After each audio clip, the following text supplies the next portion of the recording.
Magandang araw po muli mga kapanali, Kuya Mamo po at muli po tayo nagbabalik dito po sa ating YouTube channel upang muli nating pag-usapan na ito pong mga nagiging kaganapan dito po sa ating bansa.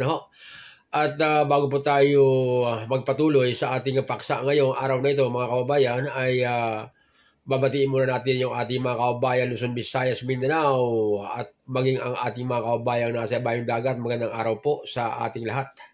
Sana po ay nasa mabuti tayong kalagayan sa mga oras na ito.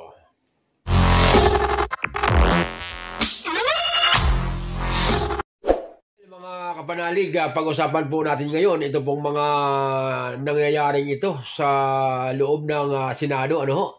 At sunod-sunod na po mga kababayan yung mga kapalpakan ng Senado ngayon. At pakinggan po natin mga kababayan o tanghayan po natin mga kababayan ito pong report na ito mula po sa Bilyonaryo News.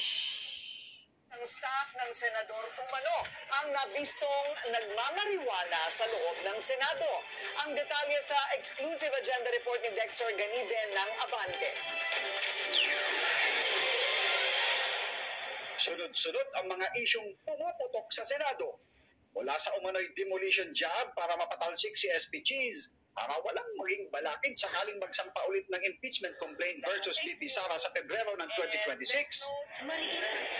At ang bonggacious at engranding birthday party ni Senate Majority Leader Joel Villanueva sa National Museum kahit lubog pa sa baha ang ilang kababayan sa Bulacan. Ngayon, issue naman ang nagchuchongke sa loob ng Senado. Sa report ng politiko, nangamoy MJ ang Senado sa kalagitnaan ng sesyon. Nagmistulang sniffing dog sa mga kawani ng Senate Sergeant at Arms para hagilapin kung sino ang nakascore na pumasok sa session hall. Natunto naman ang isang babaeng staff sa isang CR sa Senado na nangangamoy chongke. Pero wala nang mga ebidensya na maaring na-i-flash na raw agad niya sa inidoro bago pa siya matunto ng usaa.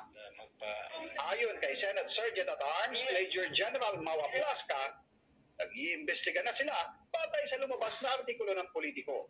Nabatid ng Bilyonaryo News Channel na pinatawag na rin sa usaa ang Chief of Staff ni Senator Robin Padilla para makuhanan ng statement matapos umanong manggaling sa kanila ang reklamo. Pero batay sa politiko, dati na rin nasangkot sa kaparehong issue ang babaeng staff na ito. Pero nakalusot siya sa pananagutan dahil sa matinding kapik niya sa kanyang boss na dati rin niyang katrabaho bago sila napasok sa Senado. Tiniyak naman ni General Plasca na ang resulta ng isinasagawang investigasyon ay isusumiti nila. Well, mga kapanalig, at tila sunod-sunod po ngayon ang mga nangyayaring kabulastugan na dito po sa Senado. So bibigyan po natin mga kabayan ng reaksyon at opinion. Ito pong tatlong balitang ito na malulutong na mula po sa Senado. Unahin po natin mga kabayan ito pong demolition job kay Chis Escudero. At normal naman po kasi mga kabayan sa politika na mayroong katunggali. At ito pong nagaganap na ito kay Chis Escudero ngayon ay normal na normal po ito mga kababayan. Dahil talagang ito na po mga kababayan yung kalakaran dito po sa politika sa Pilipinas. Kung sino pa yung nasa posisyon ay talagang ibabagsak ka. Ngunit ito po mga kababayan, ito pong kay Chis Escudero ay naiiba, nabubukod tanging ito doon po sa mga nagaganap dito po sa politika sa Pilipinas. Sapagkat ito pong si Chis Escudero mga kababayan, nagsimula po itong bakbakan o kaya naman birahin ng mga kritiko dahil doon po sa pagpanig niya doon po sa grupo ng ni Sara Duterte dahil sa pag-aantala dito po sa impeachment trial ay ito po ay kagagawa nitong si Chis Escudero at tumagal hanggang sa ito po ay i-disqualified mga kababayan nito pong Supreme Court. So dito mga kababayan ay talagang napakarami sa mga Pilipino ang nadismaya. At yung pong mga kasama niya sa namamabatas ay gumagawa po ng paraan upang ito pong si Chis Escudero ay makuhanan ng ebidensya upang tuluyan na pong pabagsakin ang kanyang karir sa politika. At noong mga sumunod na araw mga kapanalig ay talagang lumitaw na po mga kababayan na ito pong mga issue na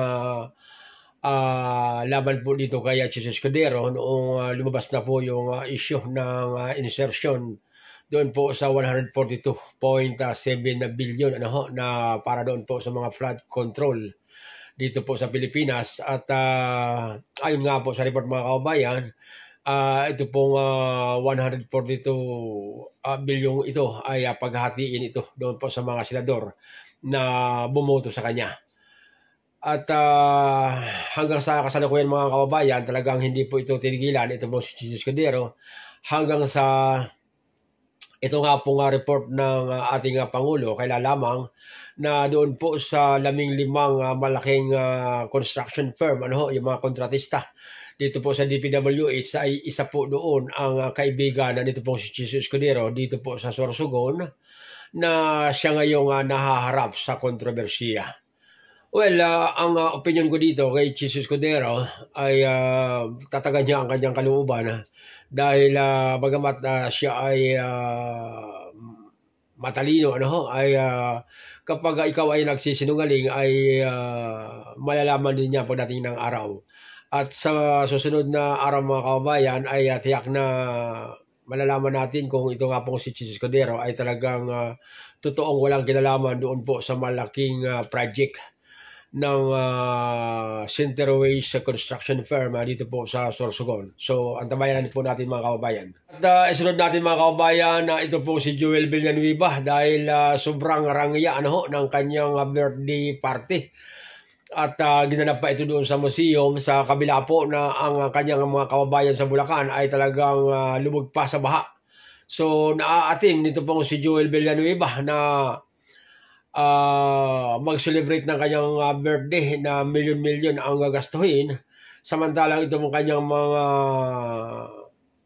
kababayan dito po sa Bulacan ay dumaranas pa rin ng matinding hirap dahil po dito sa mga nakaraang pagbaha dito po sa Bulacan.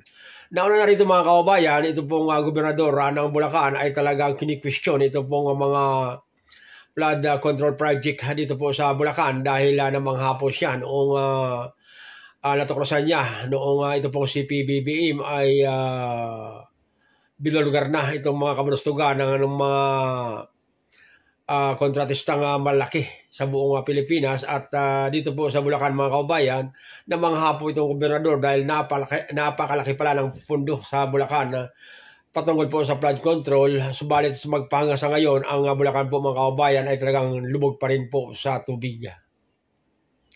So,